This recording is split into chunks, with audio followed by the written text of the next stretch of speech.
Good morning, everyone. Welcome to Monday Coffee with Jexo, where we scan through last week's news and updates from across the Atlassian universe. I'm Nikki, and this is Biro. We are the founders of Jexo, a fast-growing marketplace partner building delightful work management apps for Jira Cloud that help you with planning, prioritization, and delivering of your projects. You can check out more about what we do on our website, jexo.io. And before we jump into the news, the links for the sources of the topics we are going to discuss today are all linked in the description, so don't forget to check them out. So let's start with the first news. Atlassian team announced an early access program of a new Jira backup and restore experience on Jira Cloud. You can enroll in the program to give a new experience a try. From the comments, one of the differences between the new backup and the old backup experience is that the new one has a better performance and exports data in folders, which will later allow you to restore only subset of data if needed. And just a quick note, currently you can only test data backup. The restore will be available for test soon. So go and have a look at the post if you're interested in the program. Yeah, that's interesting. We should probably look at it as well because, we restore stuff on test environments and so on when we work building our apps. Indeed, right. I would be interested. Yeah. Indeed, I would be interested if it's possible to restore the issue properties and project properties as well. So that's definitely worth testing. That would be so useful. So many will know by now, at the start of April, there was a merger happening in the Atlassian world. And no, I'm not talking about the Teams 22 event, but while that event was taking place, Atlassian team, customers and partners alike were running around trying to get to the bottom of and resolve a major incident that ended up taking down service for close to 800 customers for a total span of 14 days. Now, that sounds major, and it is. And that's why Atlassian has just published this very detailed post-incident report. It details what went down.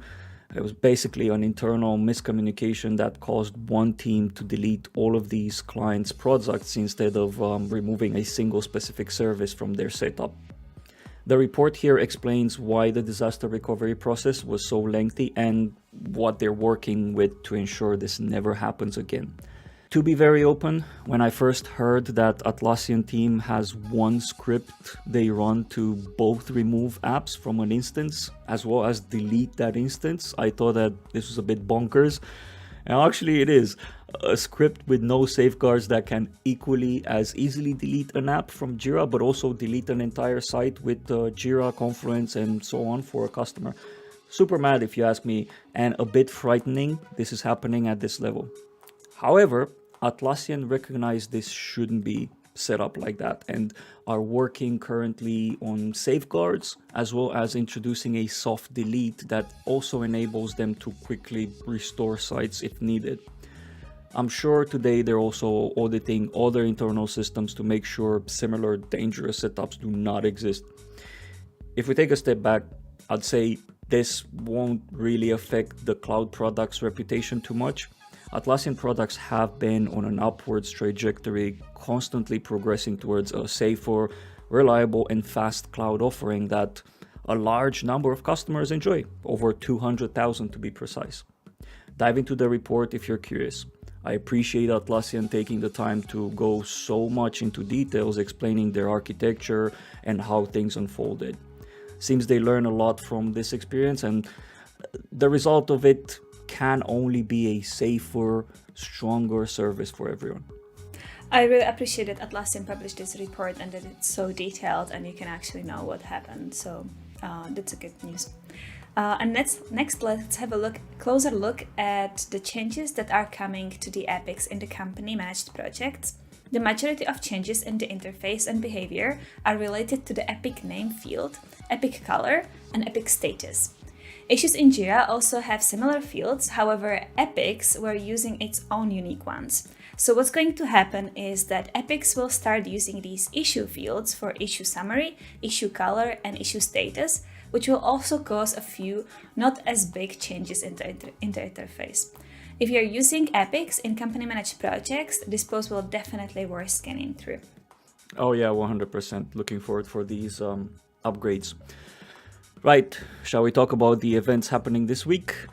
If Yes. we move to Goosely, first of all, next week is pretty quiet on the partner organized events, with only one event from K15T on how to structure Confluence pages and spaces so your team can find what they need with ease.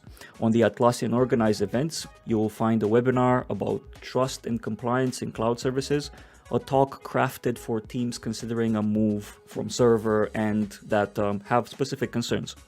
As for ACE events, there are a few meetups organized in Vancouver, for example. Attend a Team 22 recap tomorrow, while Friday there is an event organized in Warsaw, and on Saturday, Nairobi is organizing a 24-hour Ship It hackathon.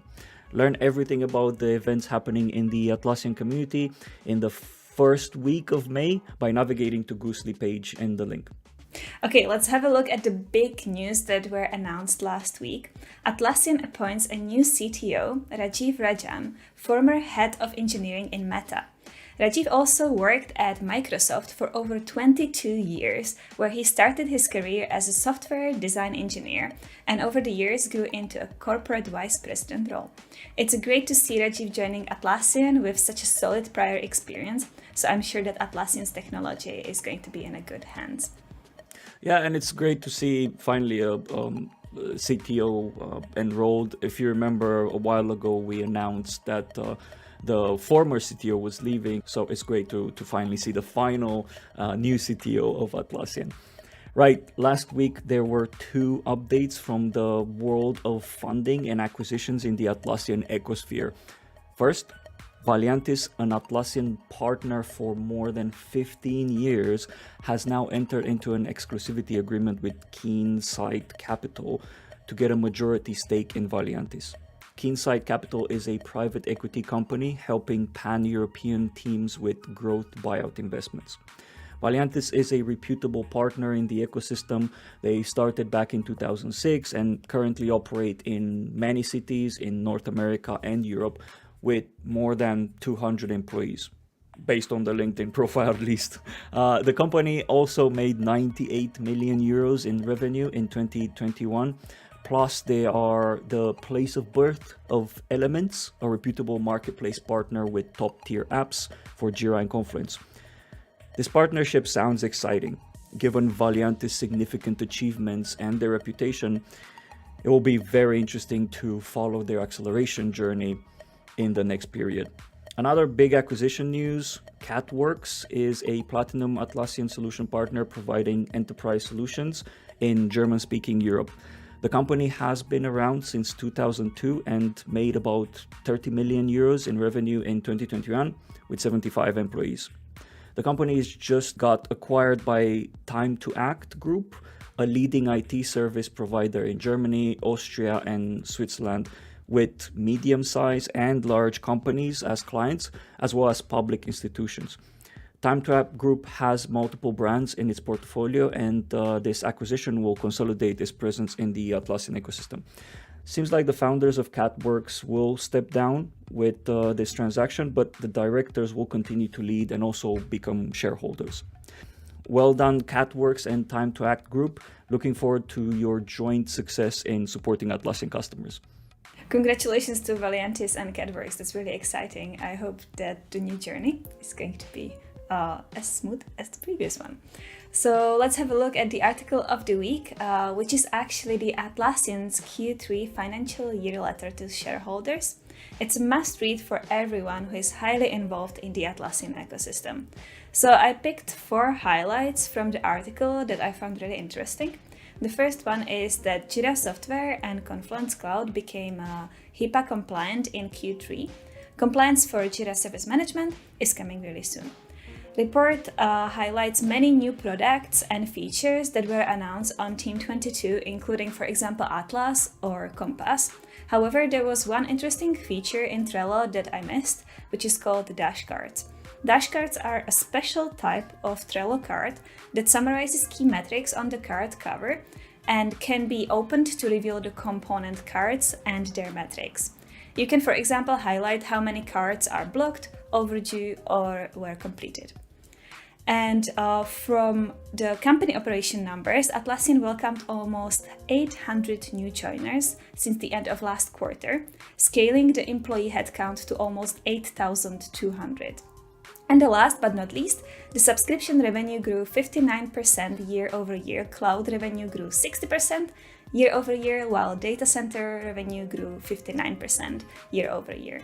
So if you're interested in numbers and seeing the Atlassian, where the Atlassian is heading, give this report a read. Yeah, I would say nothing shocking or majorly surprising in the report. Atlassian has been on a very healthy growth trajectory with cloud and the rest of their product line. So from a revenue point of view, I think it's expected to be where they are today.